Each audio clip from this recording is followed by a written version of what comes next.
په نړیوالو تعاملاتو کې د افغانستان پر ادغام د ګاونډیو هیوادونو ټینګار. د ازبکستان ولسمشر د بریکس سرمشریزه کې په ویناو کې ویلي افغانستان نه باید څنډې ته شي.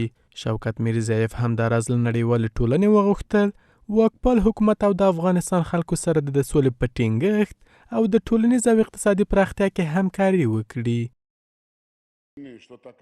ګډ مسؤلیت مو منځوي کول نه دي، بلکې د افغانستان خلکو او د دې هیواد اوسني چارواکو د ټولنیز اقتصادي پراختیا مهمه مسئلې ته د رسیدو لپاره مرسته او د سولې او پرمختګ ټینګښت دی.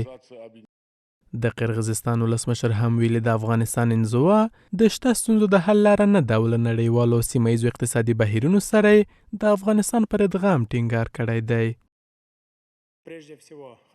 قرغیزستان د افغانستان او د دې هیواد له خلکو څخه بشپړ ملاتړ خورا مهم ګڼي. په سیمه ییزو او نړیوالو بهیرونو کې د دې هیواد د اقتصاد د ادغام غوښتونکي یو. نشو کولای افغانستان پرېږدو په نړیوال انزوا کې راولو. له نړیوالې ټولنې غواړم د دې هیواد له پراختیا څخه ملاتړ وکړي.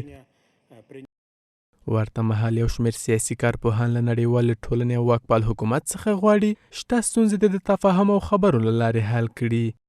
لازم است تا راههای خوب را جستجو نماییم تا افغانستان و جامعه جهانی با هم روابط خوب دیپلماتیک خودش را دوباره آغاز نماید. که خود داخل مشکلات اقتصادی هم داره و نیاز و ضرورت هم بر روابط تجارتی و سیاسی و همچنان امنیتی هم داره.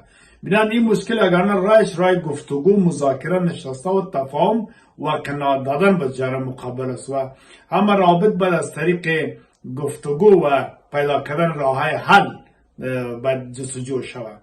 د بریکس غړیو هیوادونو تېره ورځ هم په یوه ګډه اعلامیه کې د یو خپلواکه یو موټی سولیز او له ترهګرۍ جګړې او نشه یي توکو څخه پاک هیواد په توګه له افغانستان څخه پر ملاتړ ټینګار کړی دی.